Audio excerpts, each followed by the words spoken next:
So hello, good morning to all of you students. I hope you are safe at your home and doing well. So today's topic, today's topic is two stories about flying. It's third chapter of your notebook, first flight, and it is very important to remember poets or author's name of the chapter, and it is Liam O'Flaherty. And as I told that there are two stories in this chapter. First, his first flight, written by Liam O'Flaherty, and second one is a black aeroplane, Frederick Forsyth. So we are going to enjoy today his first flight, first one, and in this story, there is a young seagull who wants to fly and afraid of flying, डरता है बहुत उड़ने से, and the story is about how he overcome of his terror of flying, and finally he learned how to get a high flying over the sky. So before start the chapter, let me see you the picture of a seagull. It is very interesting to better you look at this picture. This is seagull. Yeah, it's seagull, and it lives nearest areas of sea.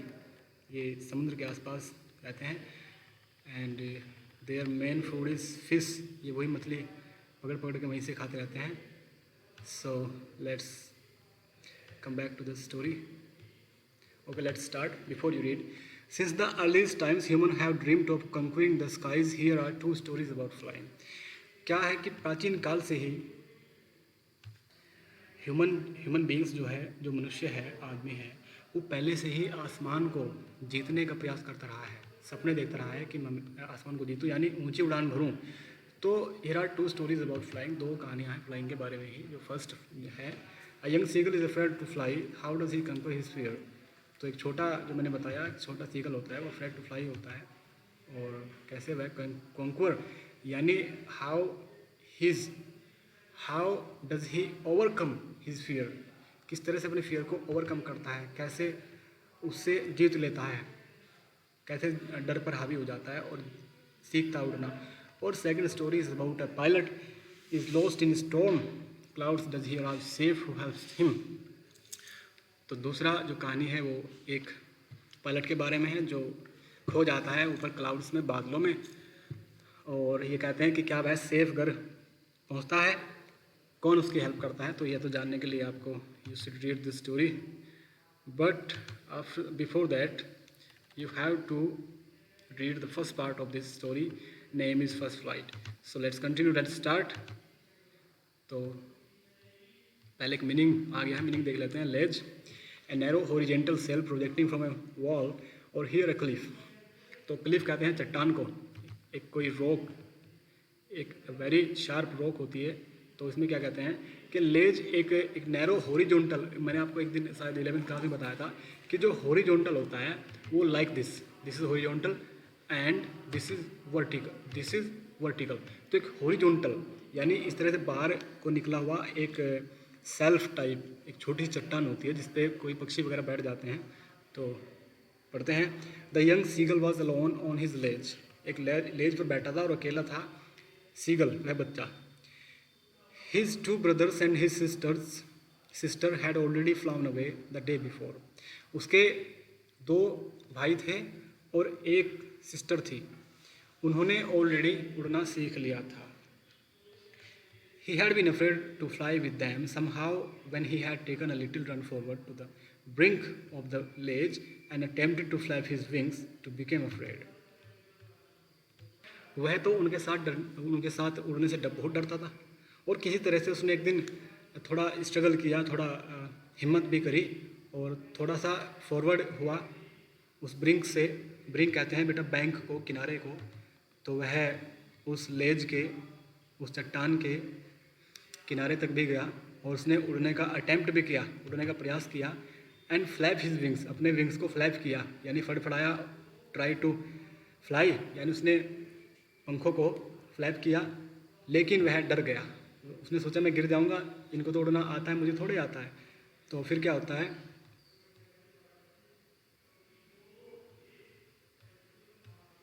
The great expanse of sea stretch down beneath and it was such a long way down, miles down.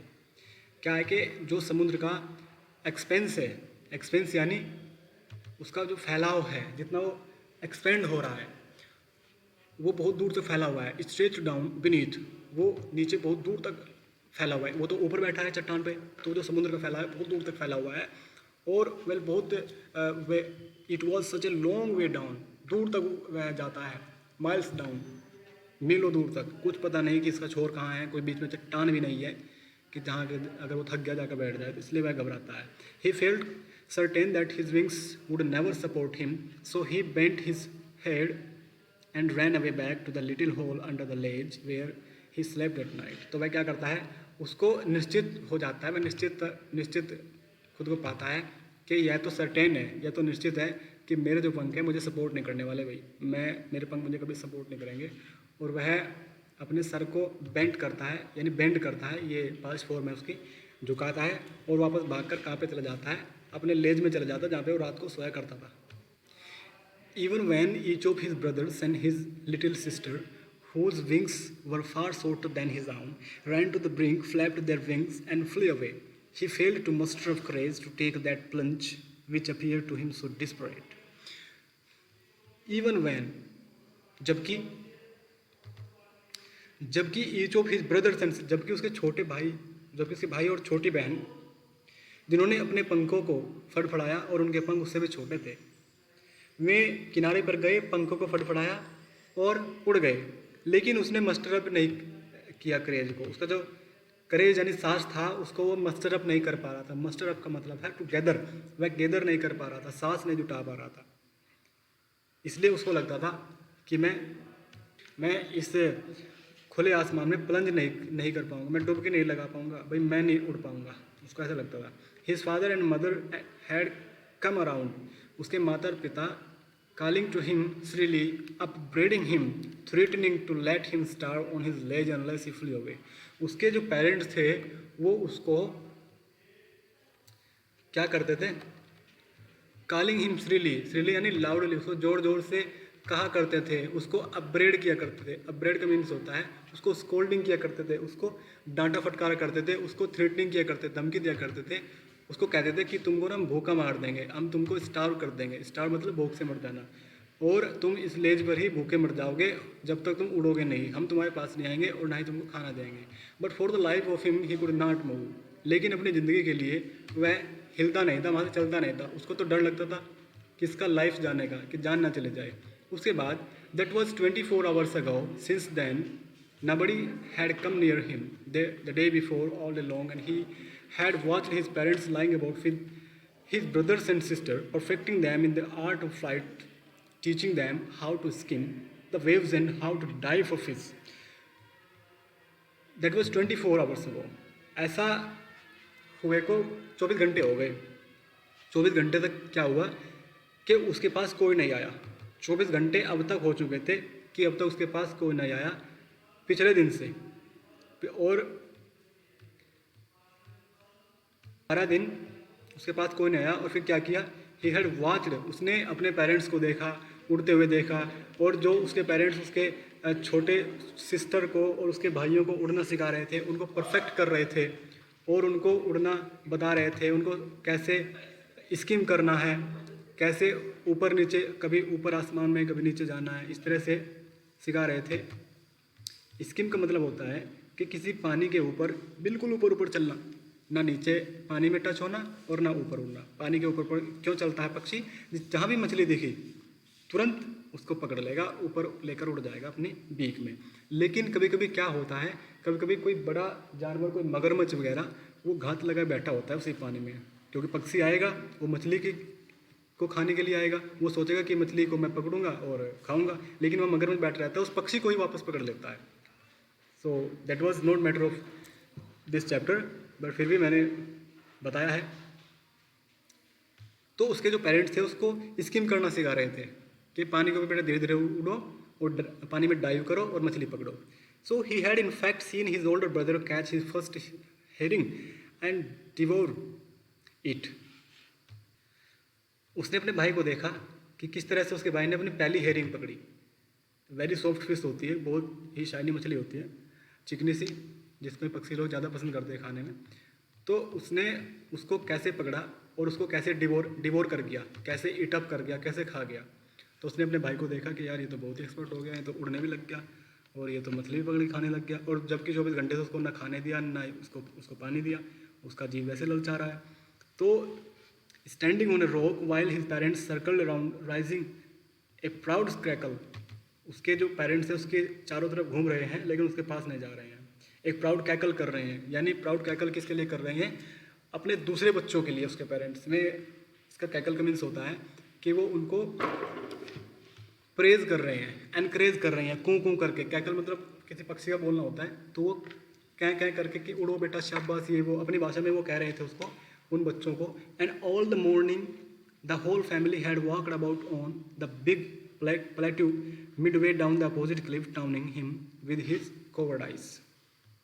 उस दिन पूरी सुबह दोपहर होने से पहले पहले तक वे उसको क्या करते रहे, सारी फैमिली उसको ना टोंटिंग करती रही, ताने मारती रही कि तुम तो उड़ नहीं पाते हो। उसी के आसपास मंडराती है, उसी के आसपास घूमती है, उसको उसकी कवर्डाइज के लिए, सॉरी ये है कवर्डिस, तो उसकी कवर्डिस के लिए, यानी उसकी जो वो डरता था बहुत ज़्यादा, यानी कायरता, उसी कायरता के लिए उसको टोंट करती रही कि तेरे बस का नहीं है, तू ये वो डूब मरो पानी में, समंदर पास है, ये वो, तुझसे अपने खाने का इंतजाम खुद भी नहीं होता, तुझे पेरेंट्स कब तक देते रहेंगे, ऐसा। तो the sun was now ascending the sky blazing on his ledge that faced south. He felt the heat because he had not eaten since the previous nightfall. तो क्या हुआ कि सूर्य असेंड कर रहा था, यानी ऊपर को जा रहा था, यानी उग रहा था आसमान में, और ब्लेजिंग ऑन हिज लेज, और उसकी लेज को ब्लेज कर रहा था, यानी प्रकाश दे रहा था जिस लेज पर वो बैठा हुआ था, और उसका जो मुंह था दक्षिण की तरफ को था उस लेज का। तो फिर क्या हुआ कि उसे ना थोड़ी गर्मी लगी। He felt heat because he had not eaten since previous nightfall, क्योंकि उसने पिछली रात से कुछ भी नहीं खाया था। उसको लगा कि दिन निकल आया है, अब मेरे माता पिता मुझको शायद कुछ देंगे। He stepped slowly out to the brink of the ledge and standing on one leg with the other leg hidden under his wing he closed one eye then the other. क्या किया उसने स्टेप्ड किया slowly, धीरे धीरे walking की, धीरे धीरे कदम रखे, स्टेप रखे, और अपने उस लेज के ब्रिंक तक पहुंच गया, उस लेज के कोने तक पहुंच गया, और वहाँ खड़ा हो गया अपनी एक टांग पर, ठीक है, standing on one leg with the other leg hidden, और दूसरी टांग उसने हाइड कर ली, छुपा ली अपने पंखों के नीचे। फिर क्या हुआ, ही क्लोज वन आई, एक आंख बंद करी, ठीक है, और फिर दूसरी आंख बंद कर ली। अपने माता पिता को दिखा रहा है कि मैं मरने वाला हूँ का, ये सब ड्रामा है इसको उड़ना नहीं सीखना। अब फिर देखो, and pretended to be falling sleep, और फिर उसने प्रिटेंड किया, प्रिटेंड यानी उसने एक्टिंग की, झूठी मूठी एक्टिंग की, कि बहाना बनाया कि मैं फॉलिंग स्लीप, कि मैं तो सो गया हूँ भूख की वजह से, वापस फिर से सो गया हूँ। तो जिससे माता पिता उसके पास आए कि शायद इसकी एनर्जी खत्म हो गई, शायद इसको खाना देना पड़ेगा। बट आगे देखते हैं, still they look no notice of him. He saw his two brothers and his sister lying on the plateau, dozing with their heads sunk into their necks. Dozing का मतलब होता है sleeping, सोना, नींद लेना। कोई still they took no notice of him, फिर भी किसी ने उस पर कोई ध्यान नहीं दिया, और उसने अपने भाइयों बहनों को उस प्लेटू का मतलब होता है कि एक बड़ा, एक उभरा हुआ हिस्सा होता है किसी पहाड़ी वगैरह का, जिसे एक मैदान होता है, बहुत ऊंचा मैदान, high plain of any rock, किसी चट्टान वगैरह का। तो उस चट्टान पर, उस मैदान पर वो बैठे हुए थे, और उसने देखा कि वो तो सो रहे हैं, यानी उसने अपने भाइयों बहनों को उस प्लेटू पर सोते हुए देखा। His father was preening the feathers on his white back. उसके फादर जो थे, प्रीनिंग यानी गेटिंग रेडी, मेकिंग प्रिपेयरिंग कर रहे थे, यानी उड़ने की तैयारी कर रहे थे अपने पंखों की। प्रिपेयरिंग द फीदर्स, अपने पंखों को तैयार कर रहे थे उड़ने के लिए उसके father. Only his mother was looking at him, सिर्फ उसकी माँ की तरफ देख रही थी, उसके सिवा और कोई नहीं। She was standing on a little high hump on the प्लेटू, her white breast thrust forward. उसकी जो माता थी वो एक प्लेटो के हम्प पर खड़ी हुई थी। हम्प यानी ऊंचा टीला होता है, उस पर खड़ी हुई थी। और उसकी ब्रेस्ट का मीनिंग होता है, जो मेल होते हैं, लड़के लोग होते हैं, उनकी तो चेस्ट होती है, और जो लेडीज़ होती है उनकी ब्रेस्ट होती है। तो उसकी जो माता थी उसने अपनी ब्रेस्ट आगे को कर ली, यानी सांस अपने अंदर जगा लिया कि मैं उड़ूँ या कुछ और।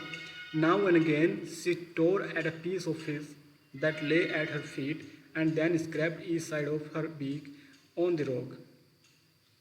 क्या किया करते थे वो? नाउ एंड देन, कभी कभी उसकी माता एक मछली को फाड़ा करती थी। She tore a piece of fish, ठीक है। उसके बाद that lay at her feet, अपने पैरों में उसको घेर लेती थी, और फिर उसको then scraped each side of her beak, अपनी बीक की हर एक साइड को स्क्रैप किया करती थी, यानी शार्पन किया करती थी, बनाया करती थी। जैसे रॉक में ये लिखा है यहाँ, बीक ऑन द रॉक। तो किसी चट्टान में, जैसे आपने देखा होगा कि पहले चाकू वगैरह आज भी लोग बनाते हैं पत्थर में, वो इधर उधर उधर उसको शार्पन करते हैं ना, तो इसी तरह से ये भी शार्प कर रही है अपनी बीक को, मछली को फाड़ रही है। और फिर बीक को, आपने देखा भी होगा, जैसे कोई चिड़िया वगैरह आपके घर में आते हैं तो बार बार चोंच अपनी साफ सी करते रहते हैं। आप सोचते होंगे कि इसकी शायद इसकी बीक पर कुछ लग गया, कुछ सब्जी वगैरह लग गई, साफ़ कर रहे हैं। और उनको क्या ज़रूरत साफ़ करने की, वो तो बीक को क्या करते हैं, शार्प करते हैं। उसके बाद the sight of the food maddened him, how he love to tear food that way, scraping his beak now and again to whet it. The sight of the food maddened him, maddened यानी पागल कर देना। तो जो food की site थी उसको देखते ही, खाने को देखते ही वह पागल हो गया, ठीक है। और वह कितना पसंद करता था अपने उस भोजन को, उस मछली को बीच से फाड़ने में, मछली को फाड़ता था, बहुत पसंद करता था। और फिर उसकी माता किस तरह से उसकी बीच को शार्प करती थी, वो भी उसे बहुत बहुत पसंद था। वेट का मीनिंग यही होता है, शार्प करना, ठीक है। और वह क्या बोलता है फिर वह बोलता है गा गा गा, he cried begging her to bring him some food. गा कॉल आ, शी स्क्रीम्ड बैक। फिर उसकी माता भी उसको डिराइसिवली स्क्रीम बैक देती है, यानी डिराइसिवली का मीनिंग होता है कि उसको चिढ़ाते हुए, उसकी मजाक उड़ाते हुए, ठीक है। जैसे वो अपनी माता से भोजन मांगता है कि he cried begging her to bring some food, अपनी माता से याचना करता है ना, बेगिंग करता है, मांगता है कि मेरे लिए कुछ भोजन ले आओ। तो उसकी माता भी जब वो गा गा गा करता है, माता उसकी तरफ को गा गा गा ऐसे ही करती है, ठीक है। और उसको डिराइसिवली चिढ़ाती है, उसका मजाक उड़ाते हुए। But he kept calling plaintively, लेकिन वह भी बेचारा प्लेंटिवली यानी रोते हुए, फिर और भी ज़्यादा याचना करते, परेशान होते हुए और भी ज़्यादा मांगता रहता है भोजन। And after a minute or so he uttered a joyful scream. और उसकी माता क्या करती है, 1 मिनट के बाद उसकी तरफ उड़कर आ रही होती है, तो वह एक जॉयफुल स्क्रीम देता है अपनी माँ को देखकर कि मेरी तरफ आ रही है भोजन लेके। तो उसे खुशी बहुत होती है, इसलिए वो इस तरह से करता है। His mother had picked up a piece of the fish and was flying across to him with it. उसकी माता क्या करती है, एक मछली का टुकड़ा उठाती है, हैं। तो बेटा क्या करती है, and was flying across to him with it, और उस उस मछली के टुकड़े को लेकर उसकी तरफ आती है उड़ती हुई। तो वह तो खुशी के मारे पागल हो जाता है और स्क्रीमिंग करनी शुरू कर देता है। सोचता है कि शायद मिल गया, भोजन बन गया काम, और वो भी मछली, वो भी नॉन वेज मिल गया। वैसे भी 2 दिन से भूखा हूँ, फिर ऊपर से मछली मिल गई, तो वह तो खुश हो जाता है। ही लीन्ड आउट, लीन का मतलब होता है बेंड यानी झुकना, तो वह आगे को झुकता है। And then see the picture that is describing the whole story. Who is it? Tell me. It's Seagull, begging for food from his mother. She's his mother. So let's continue.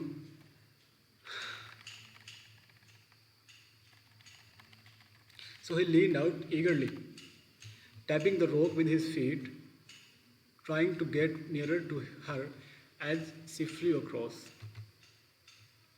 वह बड़ा ईगरली, बड़ा क्यूरियसली बड़ा excitedly, बहुत ज़्यादा एकदम excite होकर rock पर ही tapping करना शुरू कर देता है, यानी अपने पंजों को मारने शुरू कर देता है, नाचने लग जाता है कि भोजन मिल गया। और जैसे उसकी माता trying to get nearer to her, जैसे वह अपनी माता के पास आता जाता है तो वह पूरा खुशी के मारे बस फूला नहीं समाता।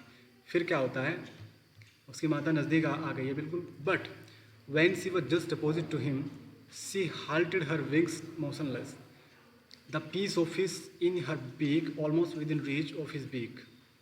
फिर क्या होता है, जैसे ही उसकी माता बिल्कुल उसके पास आ जाती है, जस्ट अपोजिट टू हिम, जैसे बिल्कुल उसके अपोजिट आ जाती है, उसके पास आ जाती है, तो क्या करती है, वह हाल्ट कर लेती है, रास्ता एकदम बदल देती है। ठीक है, रास्ता बदल, वहीं रुक जाती है, यानी स्टॉपिंग कर जाती है, और फिर मोशनलेस हो जाती है। उसके विंग्स, पंखों को उड़ाना बंद कर देती है, वहीं अपने रोक देती है उसकी तरफ बढ़ना। और जो पीस होता है, the piece of fish in her beak almost within reach of his beak, तो जो रोटी का टुकड़ा होता है वो पूरी, सॉरी रोटी का मछली का जो टुकड़ा होता है वो पूरी तरह से बिल्कुल उस सीगल के मुंह में जाने ही वाला होता है। लेकिन फिर क्या होता है, he waited a moment in surprise wondering why she did not come nearer and then maddened by hunger he dived at the fish. क्या करता है, वह वेट करता है कि यार भोजन मेरे पास आ क्यों नहीं रहा, मेरी माता तो आ रही है मेरी तरफ लेके मछली, लेकिन पास में आकर रुक क्यों गई। उसे बहुत सरप्राइज भी होता है ना, वॉन्डरिंग सरप्राइज एक ही है, और वह यह हैरानी से सोचता है कि माँ पास क्यों नहीं आ रही है। और फिर वह भोजन देखकर भूख से पागल हो जाता है, और फिर वह फिश पर डाइव कर देता है, यानी कूद जाता है, सोचता है कि मैं उस पर डाइव कर दूँ, गोता लगा लूँ इसके ऊपर ही आसमान में। With a loud scream he fail outwards and downwards into space. फिर क्या करता है, एक लाउड स्क्रीम के साथ उसकी तो चीख निकल जाती है, क्योंकि उसकी माता उसके पास जाती नहीं मछली लेके, पहले ही रुक जाती है, और वह आगे को आता रहता है, उसको भोजन दिखता है और कुछ नहीं दिखता उस टाइम पे। तो अपनी माता के पास आते हुए वह जो है नीचे गिर जाता है, फिर उड़ना शुरू करता है, एक लाउड स्क्रीम के साथ उसकी चीख निकल जाती है। Then a monstrous terror seized him and his heart stood still. फिर उसे ना एक मॉन्स्टर टेरर, यानी एक बहुत ही भयानक, बहुत ही खतरनाक राक्षस जैसा डर सीज कर लेता है, डर पकड़ लेता है उसको, बहुत डर जाता है वो, और उसका जो हार्ट था वो स्टूड स्टिल हो जाता है, एकदम स्टिल, यानी बिल्कुल उसकी जो हार्ट बीट थी वो भी रुक जाती है एक मिनट के लिए, तो कि यार ये क्या हो गया, मैं तो गिर गया शायद आज। ही कुड हियर नथिंग, उसे कुछ नहीं सुनाई देता, but it only lasted a minute, the next moment he felt his wings spread outwards.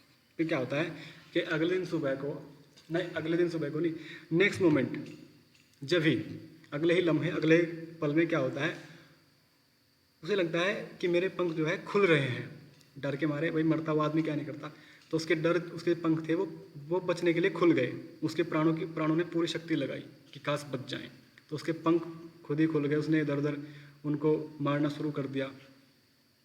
The wind rushed against his breast feathers then under his stomach and against his wing. क्या किया उसने अपने wind, जो हवा थी वो rushed against his breast feathers, पहले तो हवा बिल्कुल चीरती हुई गई उसकी ब्रेस्ट के पास को, उसकी छाती के पास को, उसके पंखों तक। फिर क्या हुआ, उसके पेट के पास को, उसके बाद उसके पंखों तक हवा पहुंची।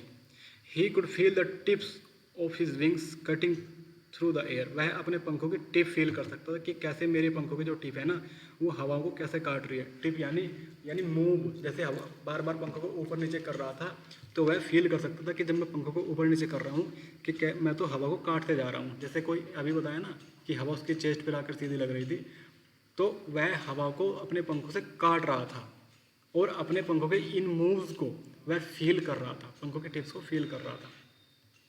ही was not falling headlong now. अब वह सिर के बल गिरने वाला नहीं था। He was not falling headlong now, सिर के बल यानी अब वो नीचे गिरने वाला नहीं था सिर की तरफ से, अब तो उड़ गया वो। He was soaring gradually downwards and outwards. वह तो सोर कर रहा था, सोर मतलब कभी ऊपर, है ना, getting up and down again and again, बार बार कभी ऊपर जाता, ग्रेजुअली बारी बारी से कभी ऊपर जाता कभी नीचे जाता, ये सब कर रहा था। He was no longer afraid, अब उसे डर नहीं लग रहा था। He just felt a bit dizzy, बस उसको थोड़ा सा ना डिजी फील हो रहा था। डिजी यानी he was losing his balance, उसको चक्कर आ रहे थे। Dizzy and uncomfortable feeling of spinning around and losing one's balance. ठीक है, चारों तरफ घूमना और बैलेंस खो देना, यानी चक्कर हम हिंदी में जिसे कहते हैं। तो उसको बस थोड़ा थोड़ा चक्कर जरूर आ रहे थे, लेकिन डर नहीं रहा था वो। Then he flapped his wings once and he soared upwards, फिर उसने अपने पंखों को फ्लैप किया और फिर क्या हुआ, वह सोड अपवर्ड्स, ऊपर को उड़ गया, ऊपर को उड़ान भर ली उसने। सोर का मतलब होता है बच्चे, ये सोर जो है मैंने भी बताया था, उड़ान भरना। अब वह कैसे कर रहा है, गा गा गा गा गा, काओ कॉल आ, इस तरह से कर रहा है। हिज मदर सूप्ड पास्ट हिम, सूप्ड यानी उसकी मदर उसके पास में बोल रही है इस तरह से। हर विंग्स मेकिंग लाउड नॉइज, उसके पंखों की आवाज़ बहुत ज़ोर ज़ोर से कर रही है। जो आपने देखा होगा ना, आपने ध्यान देना, कभी नोटिस करना, जब बड़े पक्षी उड़ते हैं जो कि मैच्योर हो जाते हैं, एडल्ट होते हैं, जब वो उड़ते हैं तो पंखों की इतनी आवाज़ नहीं आती। लेकिन जब एक बच्चा उनका उड़ना सीखता है, वह फर फर फर फर फर फर फर करता है बार बार, तो इस तरह से, तो उसके पंखों की लाउड नॉइज़ बहुत बार आ रही थी।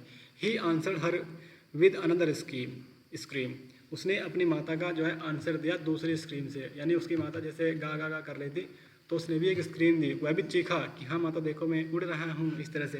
Then his father flew over him screaming, he saw his two brothers and his sister flying around him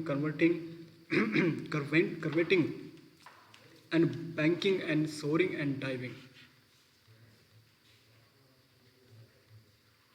करवेटिंग के मीन्स यहाँ लिखा है लीपिंग लाइक ए हॉर्स, यानी घोड़े की तरह उछलना, ऊपर उड़ना बार बार। यानी उसके जो बहन भाई थे उनको भी पूरा आनंद आ गया कि हमारा भाई उड़ गया। तो उसकी माता बोल रही है, वह भी वापस उसको आंसर दे रहा है। फिर उसके फादर उसके पास उड़ते हुए चीखते हुए आते हैं कि वाह बेटे शाबाश। फिर उसके बाद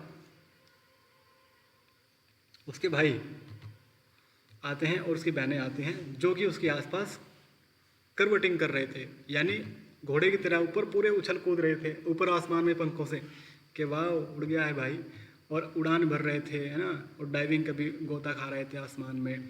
उसके बाद then he completely forgot that he had not always been able to fly and commended himself to dive and soar and curve shrieking श्रीली।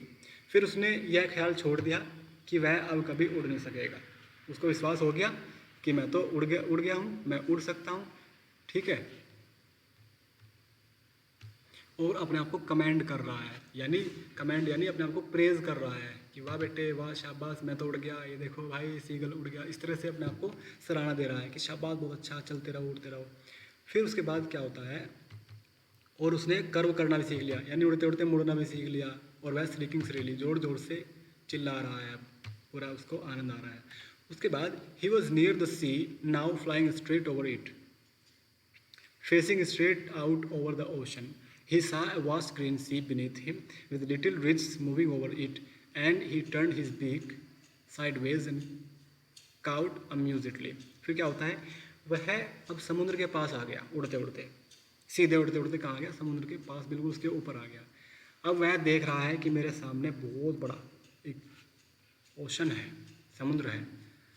अब क्या है, समुद्र कैसा है, जो कि वास्ट यानी बहुत ही ह्यूज, वास्ट मतलब ह्यूज, ट्रिमेंडस, बहुत बड़ा, बहुत ही विशाल, एक हरे कलर का समुद्र मेरे नीचे है, जिसमें छोटी छोटी रिज हैं। रिज जैसे मैंने आपको पहले बताया था कि कोई छोटी मोटी पहाड़ी, छोटी छोटी, जैसे समुद्र के बीच में छोटे छोटे टापू बने रहते हैं जिसमें पक्षी वगैरह बैठ जाते हैं, तो इस तरह की छोटी छोटी रिज हैं। फिर उसने क्या किया, साइड की तरफ को अपनी जो है बीक जो है टर्न की मोड़ी और काव किया, यानी काव का मतलब होता है काव काव करना पक्षियों का, ये इसका पास फॉर्म है। अम्यूजडली, हैप्पीली, खुशी से उसने काव काव करना शुरू कर दिया कि हाँ मैं समुद्र के ऊपर भी उड़ना सीख गया एक दिन में ही। तो अब देखो, his parents and his brothers and sister had landed on this green flooring ahead of him. उसके पेरेंट्स और उसके भाई बहन भी उसी सागर में नीचे उतर गए, उड़ते उड़ते उसके साथ आ गए। अब देवर बेकनिंग टू हिम कॉलिंग श्रीली, वे उसको बैकनिंग कर रहे थे, यानी उसको सिखा रहे थे, उसको गाइड कर रहे थे कि ऐसे मत करना, ऐसे चलो चलो चलो हम भी तुम्हारे साथ आ रहे हैं, ऐसे पंखों करो, ऊपर ऊपर उड़ना, थकना मत, ऐसे नाकों से सांस लेना या मुंह से, इस तरह उसको गाइड कर रहे थे वो। बेकन का मतलब होता है गाइड करना, किसी को रास्ता दिखाना, और उसको जोर जोर से बोल गाइड कर रहे थे। He dropped his legs to stand on the green sea, उसने अपने पैरों को छोड़ दिया उस ग्रीन सी पर खड़ा होने के लिए, उस हरे समुद्र पर उतरने के लिए उसने अपने पैरों को छोड़ दिया। His legs sank into it, उसके पैर इसमें डूब गए। He screamed with fright and attempted to rise again, flapping his wings, उसने जोर से स्क्रीम किया, जोर से चीख मारी, जैसे वो पानी में उसके पैर चले गए, डूबने लग गया, तो जोर से चीख मारते उसने फिर से अटेम्प्ट किया, डर के मारे, विद फ्राइट एंड अटेम्प्टेड, डर के मारे उसकी चीख निकल गई, उसने फिर से rise again, flapping his wings, अपने पंखों को फड़फड़ाते हुए फिर से उसने ऊपर उठने का यानी उड़ने का सोचा, प्रयास किया। But he was tired and weak with hunger and he could not rise, और वह थका हुआ था भूख से और कमज़ोर भी था, क्योंकि 2 दिन से भाई खाना भी नहीं खाया था, फिर उड़ना सीख गया और फिर समुद्र तक पहुंच गया उड़ते उड़ते बहुत दूर तक, तो वह उठ ना सका। एग्जॉस्टेड यानी टायर्ड टू मच, बहुत ज़्यादा थका हुआ था। तो आज इतना ही student. So I hope will be continue this chapter tomorrow onwards, okay. So let's continue to study and please be kind to each other and be safe at your home and keep in touch of reading and studying. Okay, thank you.